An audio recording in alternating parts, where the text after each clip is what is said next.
काय झालं बाई? काय विचार करतेस? अगं ते रागवलेत माझ्यावर. का? आता तू मला सांग, लगीन केलंय, संसाराकडे लक्ष द्यायला नको? आता काय केलं दाजींनी? कुठलं पडलं जातेत वरातीत नाचाय, घरात शिदा नाही, पीठ नाही, काहीच नाही. थोडं बी लक्ष देत नाही घरात. दाजींचं ना दादांसारखं झालं. दिसणार आत नुसती दारू पाहिजे. हे पाय पदे, माझ्या संसाराचं काय होईल कायच. पण बाय, तू कधी अशी वागू नको बर का. तू काय बघितलं ग महादेव? पळून गेली त्यांच्या हात धरून. ते दिसायला कसे जरी असले ना, तरी स्वभाव चांगला आहे. असं आहे ना, मग होईल ठीक सगळं. नको काळजी कर. चल.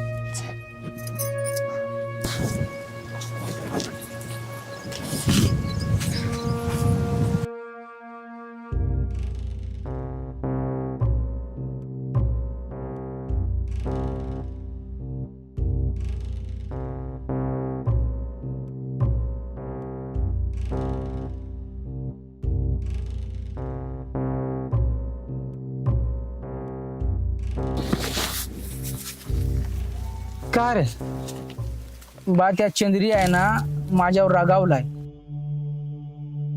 उठला पडला कोरडा भात खायला देते. सांगते तेल संपलाय, मीठ संपलाय, भाजीला नाही असं सांगते ते. अरे त्या नवीन संसार आहे, हे असं रडगरानं चालूच राहणार आहे. तेल संपल काय, मीठ संपल काय, संसारातल्या 12 भानगिरी चालूच राहणार. अरे तर ती तिचा घर सोडून आपल्या घरी आली. तिच्याकडे नीट लक्ष दे, तिला नीट सांभाळ.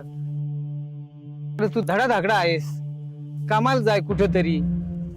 जातो समजवतो तिला. जाय समजव. एखाद काम शोधतो. हो शोध शोध, बरा होईल. दोबडांना खायला घालतो. जातो मग. जाय.